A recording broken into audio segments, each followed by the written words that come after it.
एक 21 साल का लड़का जो सीधी से मऊगंज अपनी बुआ के यहाँ शादी कार्यक्रम में शामिल होने के लिए आया था, लेकिन जमीन पर सोते समय उसे सांप ने काट लिया और उसकी दर्दनाक मौत हो गई।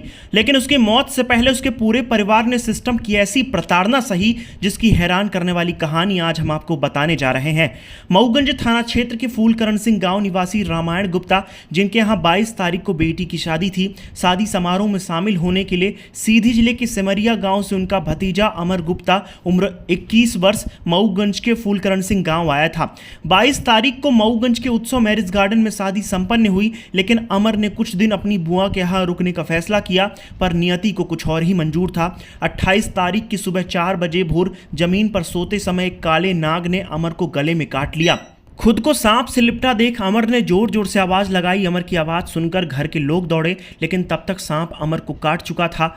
इस घटना के बाद बिना समय गंवाए परिजन अमर को सुबह लगभग 4:30 बजे सिविल अस्पताल मऊगंज लेकर पहुंचे, जहां डॉक्टरों ने अमर का इलाज शुरू कर दिया। लेकिन थोड़ी देर बाद अमर की हालत नाजुक होने लगी।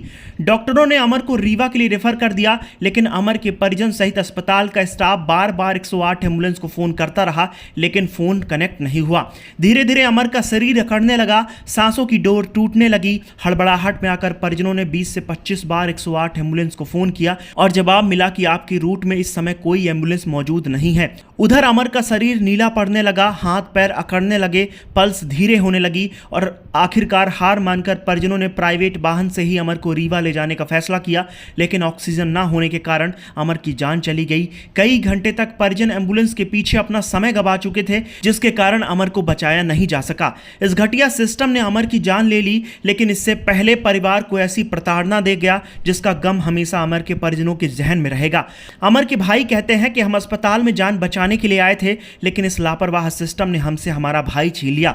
जब हमने इसकी पड़ताल की तो हमें मालूम चला कि मऊगंज जिले को लगभग 10 108 एम्बुलेंस सरकार के माध्यम से उपलब्ध कराई गई है, लेकिन यह सभी एम्बुलेंस अब बीमार हो चुकी हैं।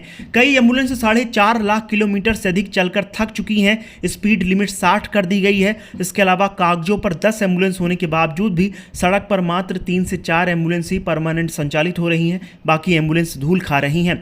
इसके अलावा जब हमने और अधिक गहराई से पड़ताल की, तब हमें मालूम चला कि 108 इमरजेंसी सेवा के द्वारा अब तक मऊगंज को जिला ही नहीं माना गया है और रीवा जिले से ही सेवाएं संचालित हो रही हैं, जिसके कारण जो एम्बुलेंस मऊगंज से रीवा मरीज लेकर जाती है, उन एम्बुलेंस को रीवा जिले के त्योंथर, सिरमौर, जवा जैसे दूरस्थ क्षेत्रों में मरीज लेने के लिए भेज दिया जाता है, जिसके कारण मऊगंज जिले की बची खुची एम्बुलेंस भी उन स्थानों पर चली जाती हैं। यानी आप ऐसा समझ लीजिए कि मऊगंज की बची खुची एम्बुलेंस ही रीवा के मरीजों को ढो रही हैं। और यही कारण है कि मऊगंज से रीवा रेफर होने वाले मरीज कई घंटे तक एम्बुलेंस का इंतजार करते रहते हैं, लेकिन जवाब आता है कि आपकी लोकेशन पर इस समय कोई एम्बुलेंस मौजूद नहीं है। एम्बुलेंस की कमी की वजह से हर हफ्ते मऊगंज में लगभग 1 से 2 मौतें हो रही हैं और इसी अव्यवस्था के कारण अमर गुप्ता की भी तड़प तड़प कर मौत हो गई।